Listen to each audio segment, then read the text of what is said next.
close the LCS is going to be in North America this split, but hey, maybe they're going to make it to 3-0, man. Anything's possible. It's going to be Curse standing in the way here, guys. The game is loaded up, and we are good to go. On the blue side is Cloud9. On the red side is Curse. They're leaving out of the bases. We got a game in our hands. So we haven't really seen many planned First Bloods. We've seen a few derpy First Bloods so far in the LCS as these teams are kind of feeling each other out. We've also seen High consume his red elixir 30 seconds into the game by accident before. I don't think he's going to do it this time. I think he's got his twitchy 31. fingers off. No, he didn't do it, but he got me for a second. So he has survived the early game without any mistakes. High so far.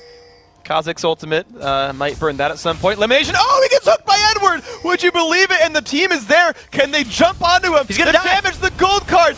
Oh, Edward, you are so good. He knew he would ward Tribe Rush, warded Baron, and hooked him. That is scouting paying off. That's the same ward spot that Lemon Nation reached for in day one, and Edward just punished it right off the bat. The only way that I feel like Lemon could have escaped that is he would have flashed directly back over the Baron wall, but even then they might have chased him down. Great opener by Curse. Wow, absolutely beautiful open for these guys.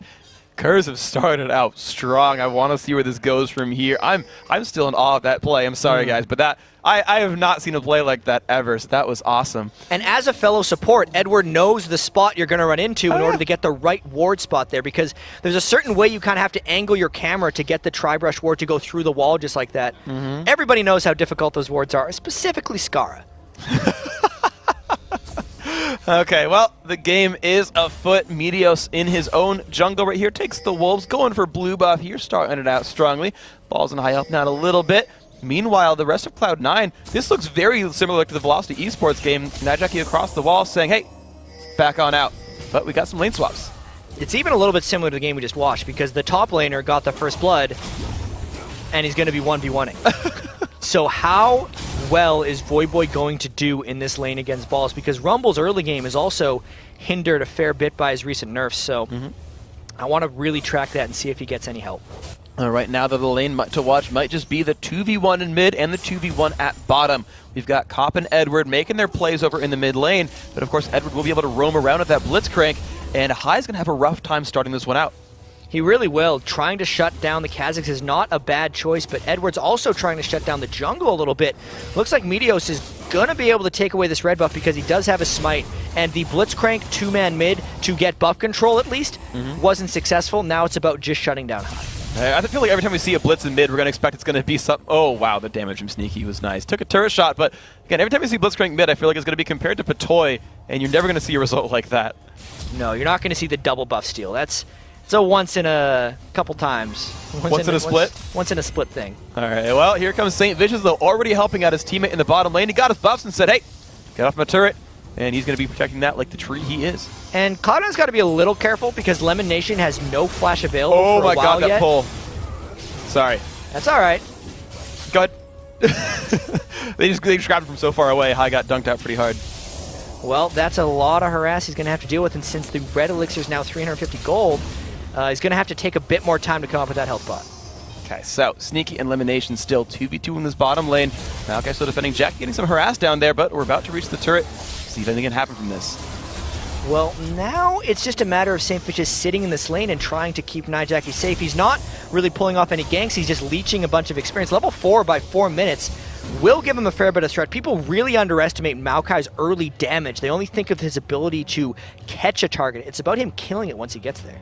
And so the one thing to watch for as well is how these junglers also hold up with their mid laners, because you basically add jungle and mid lane farm together, and that's really the math on how many minions have gotten killed, how many went to the turret and whatnot, and they're sitting actually pretty equal right now, 27 on both sides. So far these lanes haven't been denied too hard. Not at all, and Edward's spending a lot of time trying to get some jungle action going on, but I think the creep wave saw him as he was walking by, or at least Curse is telling him to get out of there. Also, he's leaving Cop kind of by himself against Kha'Zix. Here comes a potential gank on Lemon Nation, though. No flash. No flash. He's going to get stunned, knocked up, pushed backwards. Lemon's not in a good spot. Burns a summoner heal. He is going to go down. However, the damage back on Edward's pretty high. Jackie's got to turn back and tank the Q. Another kill picked up for Curse. The Ignite did end up ticking out, but here comes Meteos. I don't know if Curse has the fight potential to hold this off. They're going to try. They jump on into Sneaky. Edward flashes for a knockup and just runs right away. Can Saint and Jackie do enough damage? Sneaky trying to run, and Saint is going to pick that one up. 3-0 Curse. Big time damage. However, the kills went to the jungler and the support, so we'll see how that carries through. Now the 1v1 turns to top line for Voyboy. Oh, the damage is there on the balls. The shield comes across. Void's going to flash away from turret aggro and survive that. 4-0 Curse. This is a great start for Curse. Our undefeated team, 2-0 Cloud9, is not off to a good start, and Curse getting their feet in the water a little bit here. High again coming down bottom. Let's see if Curse can turn another one. Oh, Nijaki, he's dead. He's knocking up Nijaki. High shows up and says hello. Ignite goes across, flashes to make sure he has the damage, and Cloud9 will equalize it. Now they've got a power play on this turret. Let's see if they can actually decide to push this one down. They haven't gotten much damage on it previously. I wonder how Curse is going to be able to hold that, because Cop's not going over there. Edward's making a break for it, and that could be a lot of damage that falls. I don't think they have the minions to actually get the turret down, though. Not quite. It's down about to half health. Sneaky shows up as well, but they've got one turret shot left in their minion line, and they're going to wait for their next wave here. Edward's still not showing up, but Cop, he's making a lot of moves here in this mid lane. 48 minions on him. Yeah. This Draven has been left alone to scale, and he's doing great. And he's also leveling a lot, too, because he hasn't had a support really in his lane, and also because High went bottom lane for that kill potential. He hasn't been harassed at all in the 1v1 matchup, but it did cost the turret bottom lane for Curse. That's going to bring the gold a little bit closer to equal here. 1,000 gold separates these guys. Jackie still only level 4, not yet ready for the Destiny, but he'll start making some moves for that team some more. High will try to hold on to this mid lane, see if he can do it. I think Cop has to be a little careful now that High's hit level 6 from getting kind of jumped on, but because Draven is level 6 as well with Barrier, if High jumped on Cop, he might just get out-traded. I'm not sure. Well, it's going to be rough. We'll see what happens for these guys. Meteos just going to take down some Wraiths. Cop, again, fighting up against High. Maybe he can get a stand aside on a leap or something like that. We'll see how the matchup progresses. Assassins versus AD carries tends to be a pretty fickle one. Yeah, I'm not sure how that one's going to work out, especially when Draven's almost like a bruiser AD carry, just the way he feels early on in the game because he crushes you for so much damage with those Qs. Late game he turns into the squishy, but right now it's just kind of Cop's the bully almost. And you can see that High is giving him a lot of respect there. Uses W from far away, then backs on out despite the red elixir. And there's Edward trying to get a little bit greedy onto that blue buff, but High's going to make him run away.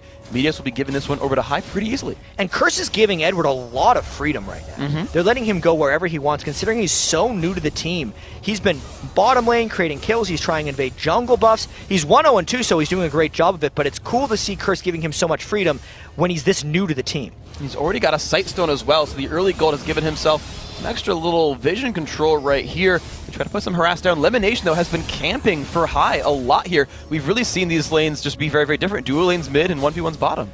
Yeah, the AD carries haven't even had supports with them this whole time. It's a very awkward opening to the game, and the really only thing we can track progress with is the farm score. Nijaki's a little bit down on High, but Cop is even more up on High, so it works out. That's very, very good then. Those amazing minion last hits just from the Cop, who's just been not even touched here, farming and scaling throughout the game. He'll hit those big items first, and that might be something that Curse can capitalize on as this game progresses. Saint grabs his blue. He's actually taking those for himself. We'll see if there's any moves made here because Jackie has hit level 6. This could be Curse's time to start moving. And I really want to see when Cop starts getting into team fights with Draven because that's the main trouble for them. The flash takes Saint Fishes over the wall on Sneaky, but TF comes too.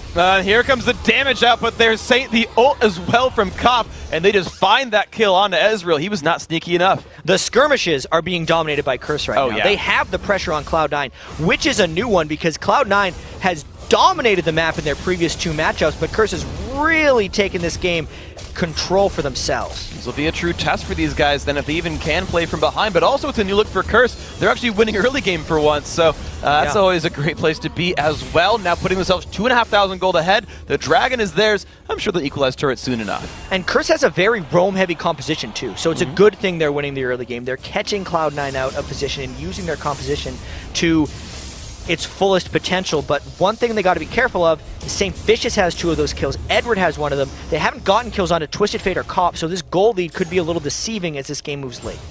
So here we go, mid lane then being pushed on, because remember, turrets of course give gold as well, so these kills don't mean everything. The hook's going to come by on Meteos, but I feel like he's probably the safest guy to hook anyway. He will survive that. Turret's not going to quite go down though. There's too much pressure from Curse. Cop showing up saying, get off my turret. Jackie has pushed bottom though.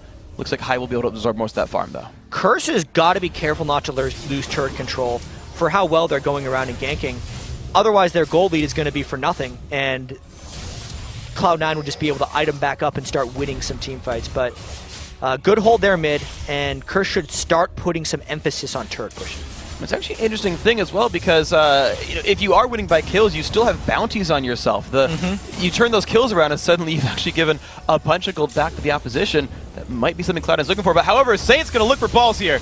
Right on top of the equalizer, but I don't think it matters. Not at all. Beautiful orchestration right there. Void tanks it out. And of course, Saint had pulled turret aggro, flashed out of that one to make sure he would survive. 3-0-0. We knew Voidboy was going to do well in that lane once he started with First Blood, specifically because of how good he is at Elise as well. So great play there, and Meteos just having to go up to hold the turret. And Void's doing something interesting here as well. He's gone for a fast Spirit of the Spectral Wraith on Elise. Yeah, I think that's just for lane sustain for the most part. He's got a lot of spell vamp action coming. You can see after that turret dive, he's almost healed up to full already. Not only does he heal from his spiderlings when he's hitting in W, he's also healing from all the spell vamp.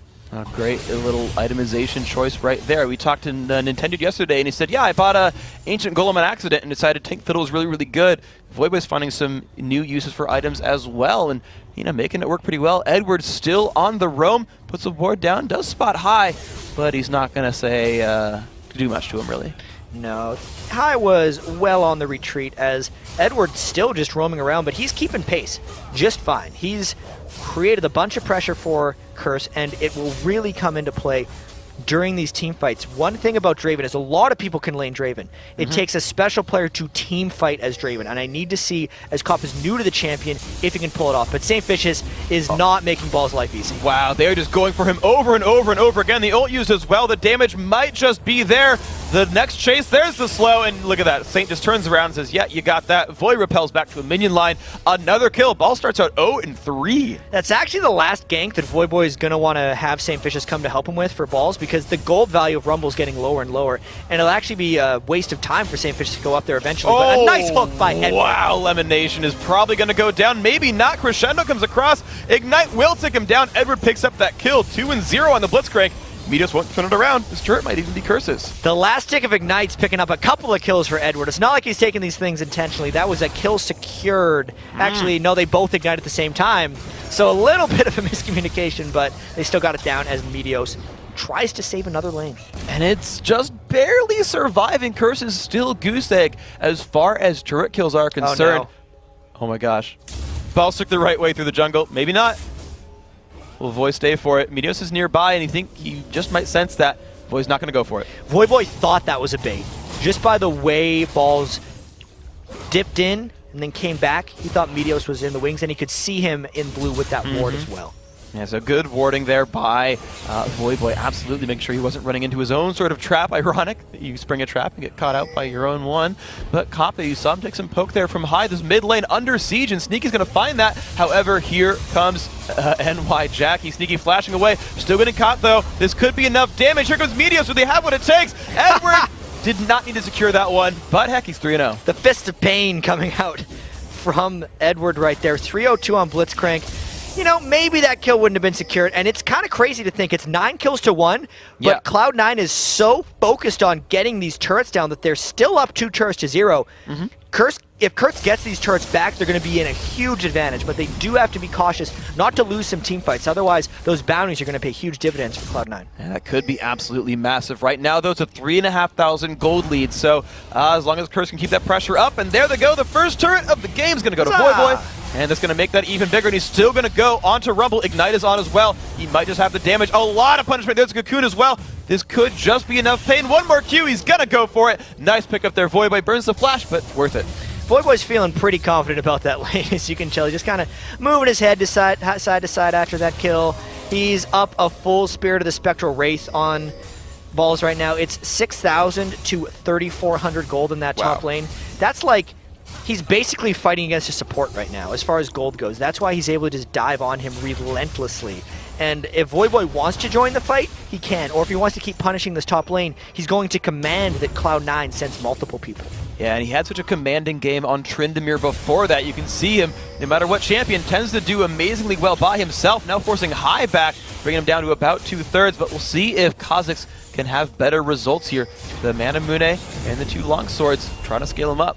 And this is Curse more embracing the split push pressure style they had in the first win of the day, because once they realize that High is sucked top to deal with Voyboy, Curse just groups around the dragon and takes the other objectives. So, really, really good stuff, and you're seeing them. Yep, there they go. The dragon has just spawned, and Curse says, yes, please, thank you very much. Cop happily. It's ironic, he's on Draven, he's still kind of playing supportive here. He's helping the team take objectives, and is otherwise just holding a lane so far. And the team is doing work. Voyboy splitting top just again. But it's been long enough that Cloud9 has sent all 5 people down for this dragon, and Voyboy's continuing the split push in the other lane. Curse might have enough farm that they could win a 4v5 here, but this is another one of those dangerous smite steal attempts that Curse continually gets sucked into. I wonder if they're going to go. Doesn't look like it. Yeah, it's a big risk, and High right now is playing the zone. Nice attempt at a steal right there. The hook plus the Draven ult tried to send it down there. Media still grabbed that, so good play there by Cloud9. And Voyboy, though, does trade the secondary top turret, though, for that dragon. Again, they're not dealing with him. I think that Voyboy was going to get that turret in time anyway, since he is such an unstoppable force in the top lane on Elise. So it was good of Cloud9 to send all 5 people down for that dragon. But now they're trying to chase after him. They get this bounty. It's huge. They just do, and Balls gets the kill credit. He's going to catch up 500 gold and get himself much closer. High 250 for his troubles. And here we go. Thought I might get back in. A max bounty is worth as much as a turret. Yeah. So because they got that kill gold-wise, even though they lost the map pressure, it's now just the dragon that they got. That was no longer a trade that Cloud9 opted into. That was just an advantage. The one thing it does is reset Ball's death cap, though. So he's worth 300 again. Yeah. And if Voyboy can keep 1v1ing him, it's like Voyboy died on purpose and said, yes, please, now you're worth more, and I'm playing the long game. He's putting coins in the piggy bank. Yeah. So he can keep pulling them out. Yeah. Smart. So, Cop right here is down to the bottom lane, taking the farm, 138, highest in the game. I guess tied with Void at this point, but he is scaling up well. You're right, you talked about we haven't seen him team fight yet, but he's going to be powerful at the very least when he gets there. And he's full magic pen as well in that build. I think that's going to be a Sunfire Cape as the next item for Voidboy, and he's getting to that item threshold very quickly. But even then, 17 minutes in, only a 4,000 gold lead, nothing insurmountable after watching that COG game just previously. Okay, so these battles will just continue to go back and forth, or even choosing, I would say, I was going to say different style on how they're going to win the game, but the thing is Curse has now picked up 3 turrets, so I can't say that anymore. Yeah. Curse are basically just winning on a lot of fronts right here, and it's kind of on them. I mean, they're the veteran team. They should know how to push the games down, but since we've seen games get turned back, it's kind of on them to keep the pressure on. And Curse is a team who's not afraid to dive when they're ahead. Sometimes it gets them in trouble, but they also win a lot of games quickly because of it, and they've also come back very well because of it. So we'll see if St. Fish's trends towards that, as he's got a lot of tank items and a lot of gold built up already. But as it is now, Cop and St. Fish's are getting a lot of damage out on this bottom turret. Oh, wow, the stand aside actually stopped Meteos' knock up there, so he did not get in on Cop whatsoever. No fight started. There's a 2v2 brewing, and Sona's coming down as well. They might go for a battle. There's a scrap shield. Cop's starting to run away. Yeah, they're gonna be getting out of there because there was a lot of pain coming through. Voidboy stealing the blue buff right now while all that action was happening. So Curse still trying to take the advantages as they come. One thing I do want to point out, actually, speaking of the advantages that Curse has, is they have a complete ward lock on Baron. A little while ago, Ezreal burned his ult to check that out. High's lurking in for Void. Void knows about this, though. 2v2, the battle's going to start. High takes a bunch of pain, has to jump out. Will it be enough? Here comes Void. The damage almost there. High trying to run with Ignite. He should just barely survive that with 14 health. Ult's burned on both sides. That's cutting it a little bit close to Draven. Nope, doesn't get him either. No harm done there. Nice try. But that ward lock that they have on Baron is an increasing amount of threat, and I wonder if Curse is going to try to turn that into some kills. They've certainly almost done that so far. That counterbait was nearly right there. St. Edward back to the mid lane. The pressure, you said they're good at doing it, and I mean, they're still making moves. And Cop doesn't even have boots yet on Draven, so the team fights, he's just going to stand still and rush people down. I feel like Curse is actually far enough ahead to maybe make that work, but a bold item build nonetheless. And Sneaky again had to burn his True Shot Barrage to scout on Baron. That ward lock has really hurt them. It's basically made Sneaky not have an ultimate, which could be a pretty big factor in a coming team fight. And we talked yesterday, too, about the blue Ezreal, which is the build Sneaky's going for right now. Didn't have a good day yesterday, especially because people are building it when they're behind. It's difficult to get going with that. Sneaky has to luck into a couple kills at this point if he wants to be effective on that build, because it has such a high gold threshold. For the items, you really need to make it work. You need the Iceborne Gauntlets as well as like a Transform Muramana. It's going to be a bit for Cloud9 before that sneaky build really starts working. He's only 1/3 of the way through Mount Amune, so certainly a long road still to go. Balls is just going to clear out some of this jungle. Right now, I mean, Cloud9 are sort of scrapping together a farm where they can get it. They've certainly been really controlled a lot more than any other team has so far this split, and even in the qualifier. Yeah, they have not been handled like this in any games we've seen. Now it's a matter of Curse trying to rush down the Baron. Curse doesn't kill this Baron that quickly, and Curse should try to peel for a fight. Maokai's around the side, can probably get initiation if he wants it. They're going to look for something. They nearly on the cocoon onto Lemonation. Meteos has been caught out. There's the equalizer. It's going to go in. Nijacking forced to Zonia. Sneaky caster in a very, very safe place. Void taking a bunch of pain. Double kill picked up for Balls, and here comes the team fight. 5v3 right now. Sneaky forced to flash away. Saint still chasing down, but Saint's in the middle of the enemy team. Cop gets one cleaned up. He's going to go in for Meteos as well. Splits him into Bloblets, but High picks up another kill. There's now only 2 alive right now for Curse. High gets another kill. It's now up to Cop. Can Cop make this happen? He's 1 versus 3. Has to back out. Got 1 kill, but a beautiful team fight for Cloud9. 1 for 4, and that team fight was so good for Cloud9. Everybody sat on top of the equalizer, and it gave Balls that double kill despite a horrendous laning phase against Voyboy. Curse did not go in with a good game plan for that one. Cop could not get to the priority targets he needed. Some of that had to do with him not having boots yet, but that is a turning point in this game for Cloud9. Scary team fighting. Absolutely impeccable, and the timing was so lucky for them too. I say lucky, it was likely even planned. Balls had finally hit level 11 for rank 2 equalizer, had Swordcruise and Haunting Guys anyways. Even though he was behind, he had those 2 magic pen items and just pulled it out enough in that laning phase as the team kited around. So Cloud9, I think they've been celebrated for team fighting, but Lemonation is going to take a hook to the face. This could be enough. St. Vicious and Voice show up. That is an Oracle's dropped away. Curse have found so many picks on a lot of them because of Edward. Oracles, Kill, and Dragon, just because Edward's landing those hooks. Very solid regrouping by Curse there, but the gold lead is not the same after losing a fight like that. They need to almost scatter and get kills like that if they want to win, it seems like, because the straight-up team fight really didn't work for them. No, it did not. But you know what? When you got power plays like this, when you can keep taking global objectives, maybe that's all they really need to do. Well, that said, as Dignitas for CLG showed us, team fights tend to still matter a heck of a lot in these games, despite early game leads. So, Curse looking for the next move. They're up 6 kills. The power play is over. The respawns have happened. Elimination walking his way back to his team.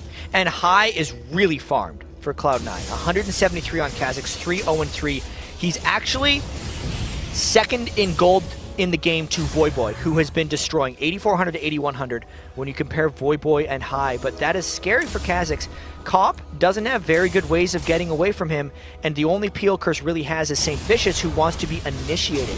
So Cop may get eaten in about 10 minutes when High gets some bigger items.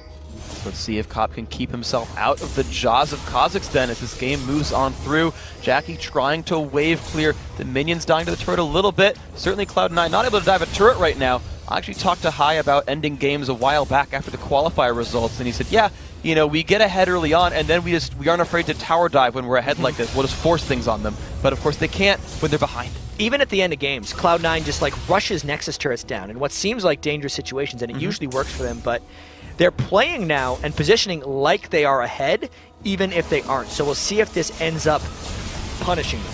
I suppose they do feel a little bit better in team fighting when there's so much, they're much less single target. There's that turret dive, and it missed. It did miss. They've got to run away. Nice slow right there, but Ball's taking a bunch of punishment. Saint's going to find him as well. That is not good. Crescendo is used, and Cloud9 is trying to run away, but Edward is on the chase. The Destiny there as well. That's going to try to find High, but High will leap away. Meteos leaps away as well. Those two have gotten out, but Edward is close. No, he's been slowed down too much. The Kha'Zix will escape just the 1 for nothing. Now let's see where Curse goes. Curse only gets 1 kill, but the push is pushed back for Cloud9, and maybe they'll get a turn out of this. Kai did not take damage, though, and has a lot of threat poking in. There goes Meteos! And the damage on Nijak, he's forced to Zhonya's back. Do they have the follow-up they need? Hai gets the reset. Can he keep on going? Flashes away from Maokai. I don't know if he needed to do that, but Meteos is still chasing. He goes for the knockup. They land damage on Saint. Saint goes down. Hai could chase, but Edward is there. They've got to be a little bit afraid of this one. Edward's trying to block.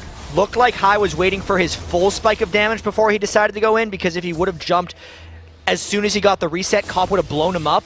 But that was another great fight by Cloud9, using their extremely long-range jumps to deposition Curse and really get on a Comp and push him back. Now they're forcing a Baron. This is another one of those aggressive play. Hook falls wide for Edward, and that Baron's falling pretty fast. It's falling fast indeed, and Saint is not around, but Cloud9 are taking some damage. Will the re-engage happen? Blue team has slain Baron Nashor. C9 has that. They're shining purple. They're going to run away. No deaths. They got that one. This looks like we could be in the midst the third comeback of the day, because Curse came back in the first game, CLG came back in the second game, and Cloud9 was pretty far down in this one as well, but they are winning these team fights really well. Jack, you want to see another 72-minute game? Yeah, I kind of do. I think it would be cool. I might die a little bit, but it would be pretty cool.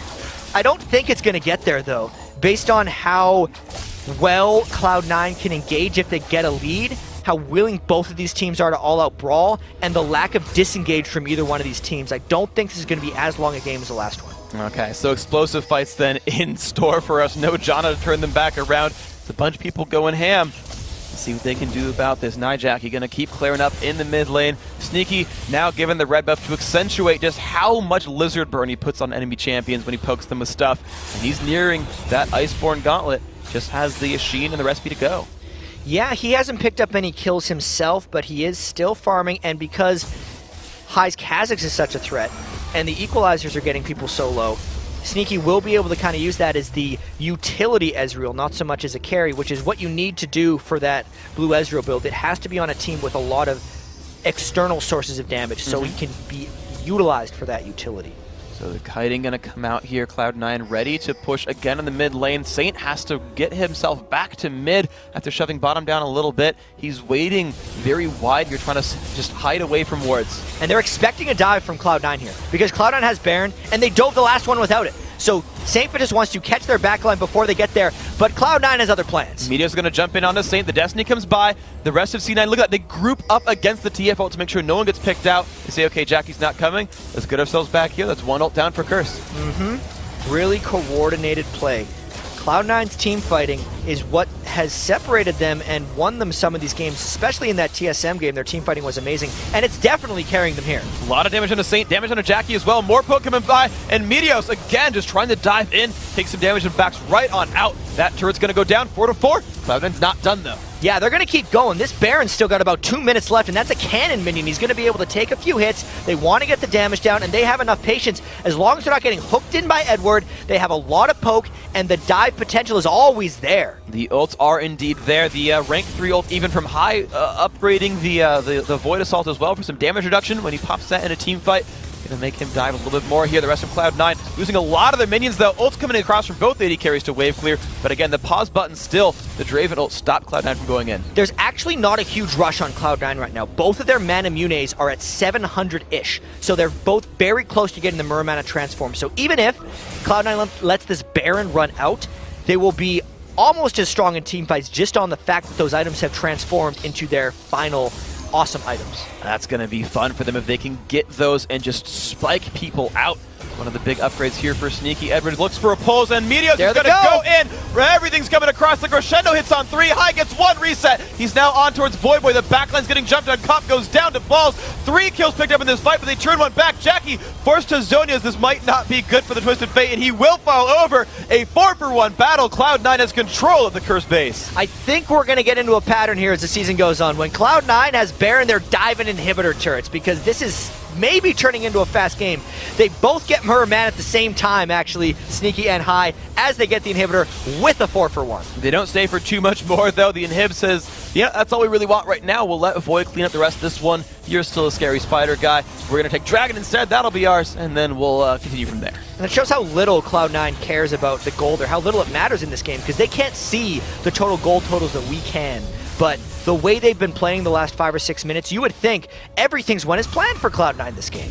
Exactly. They've found exactly the pushes they wanted. They've gotten that Baron. They've gotten a lot of team fights. Even the ones that ended up being mishaps, they still turned around at the end. It's just Sneaky getting himself closer to that build that he wants. And it's funny, too, because we talk about, man, Ezra needs some time to unlock. He wants that Iceborne Gauntlet, but they're bypassing that and saying, yeah, we'll team fight anyway. Yeah, so much of the farm went on to high. Balls and Meteos are comboing so well. The range of initiation by Cloud9 is just so immense. Also, it's a kind of a side, but Lemonation bringing heal on Sona is a late-game summoner choice. Yeah. As he levels up, it actually becomes one of the best summoner spells in the game just for healing everyone, and that got used in the last fight, helped keep them alive as they were diving turrets. And he's continuing to build more area effect items for his team as well. Actually builds the, I'm thinking that's Shurelia's in backwards order. Right, he goes for the Kindle Gem and then goes for the Philo Stone. He's not actually worried about the gold. He's worried about CDR, stats, and then getting the Shurelias for his team. Yeah, and Cloud9 wants to end this game sooner rather than later. They can see Curse pushing up the mid lane a little bit. Everyone on Curse has to get back there because they know Cloud9 does not wait around. They do not, and look at the damage output now on this turret. Just the 3 of them is going to probably be enough. The recalls had to come back from Curse to defend themselves, but this makes turret number 6 here. Cloud9 finally putting themselves in the lead here, up about 2,000 gold, and they don't show signs of slowing down. I wonder if they'll dive this without the Baron buff. They've won the fight so decisively. If they clean out the wards there over on the left, we haven't seen Lemonation get there with his oracles yet, but I wouldn't be too surprised if they go for it. Since they have the Muramana transforms and since they already have the 1 inhibitor down, they don't need to, but that hasn't stopped Cloud9 in the past. And they've just gotten the blue buff as well, complete control of the map at this point. That's going to give High lower cooldowns, more poke, and just a scarier champion in general. So they've got some good buffs here for the dive. Yeah, this could be it for Curse, but they are keeping those waves very well pushed. I'm thinking since we're only 50 seconds on to the next Baron spawn, that Cloud9 is going to be pulling some tricks around that, and they might just be holding Curse here for the duration. That'll be a fun setup to watch right now because Curse have already gotten the ward control. Despite losing control of the map, look at how well Curse have still warded the left-hand side jungle, the river towards Baron. That is a credit to Edward for saying, man, we're screwed a little bit here, but I still got the wards down. Ooh, it's a minion, but Meteos is going to go in. And that could just be a scare tactic, but Saint just counters. He's going to take a lot of damage right here, but has the ult down. The equalizer hitting only Saint right there, but that could be enough. Meteos takes a bunch of pain. Lemon goes down, but they find one back onto Voyboy. However, Curse have held onto their base so far. We'll see if they might try to re-engage. Destiny has been popped. The pull onto Meteos. That could be what they needed. He's taking more damage. Forced to flash over the wall. The Ignite burning him down, but he should survive that. Really clutch flash and clutch hook. Just clutch plays coming out from both of these teams.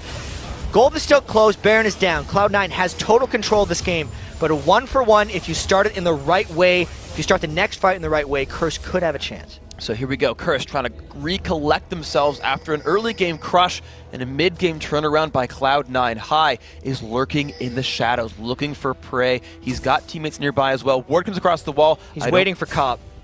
There is Cop. Let's watch. Oh, he knows from the lizard movement that High was waiting in the brush, and Cop's like, no, thank you. That tricky minion AI. The lizard moves towards the closest target, and that's who he aggroes on. So that's a free scout tool for Cop. And it's a good thing, too, because he wasn't going to be long for this world. What's the chance that Edward specifically didn't melee them to give like extra targets to that lizard? Lowish. Okay. I think he would have stayed away from the lizard to avoid accidentally stealing it with his passive. Okay. Or his static field. I know we like to give credit to Edward, but that might be pushing it a bit. Fair enough. So, Meteos, ooh, great stand aside there by Draven. Cop forcing Meteos away from that one, not making that fight start, but the Baron is now up. There's an Oracle's Elimination. Cloud9 wants this one. So many of those early kills that Curse got onto Edward and St. Fishes haven't transitioned into team fighting success for them, whereas all the kills that Cloud9 got went onto their solo laners, which is one of the reasons they've been bullying so long. But this Baron fight is going to happen soon. Meteos, no problems going in. And there we go. The jump in from Saint is going to be on top of everybody right now. Puts down the Maelstrom, but there's the re-engage. Wow. And the reset's coming up. Voyboy's going to go down 3 so far. Edward forced a flash. Cop the only one left, really, as Sneaky chases down 1. Edward will fall down. Cop likely as well, trying to kill off High. Actually, Cop gets one. Can he do more here? No, he will not. That is only Edward actually lived, by the way. Sneaky gave him away. And now Cloud9 going for the base. And Cloud9 still has super minions. It's a 4-for-1. Just the support alive for Curse. Inhibitor respawn's going to fall in a second. What a great fight for Cloud9. Everyone on Curse walked through the equalizer and then got crushed. And they've got 20 seconds of power play left. They look for the bottom lane. No, they look for the mid lane. They want to get the Nexus right now. Can Edward buy enough time? The turret, first one down below half health. He gets the pull on Immedios. There's some damage. First turret goes down. They go on to the second one. Ult comes off. Edward's still trying to do damage, but this might not be enough. This will be the Nexus almost surely going down. Cloud9 looking to hold their undefeated streak, but the re-engages here. Is it going to be enough? They keep on the Nexus, and they get it. Cloud9, another win.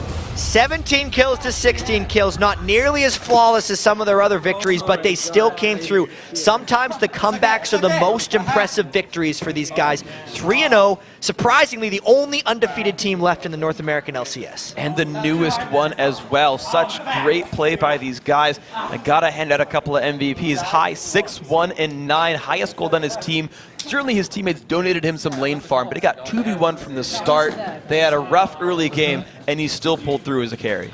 And the team coordination and the team fighting, keeping the map pressure up even when they were down, and then just turning the team fights is so key. Curse has to think about how they let that lead slip away, because you can't let that type of lead fall if you're going to be a world-class team, and that's what they're going to have to work on as this week continues. Got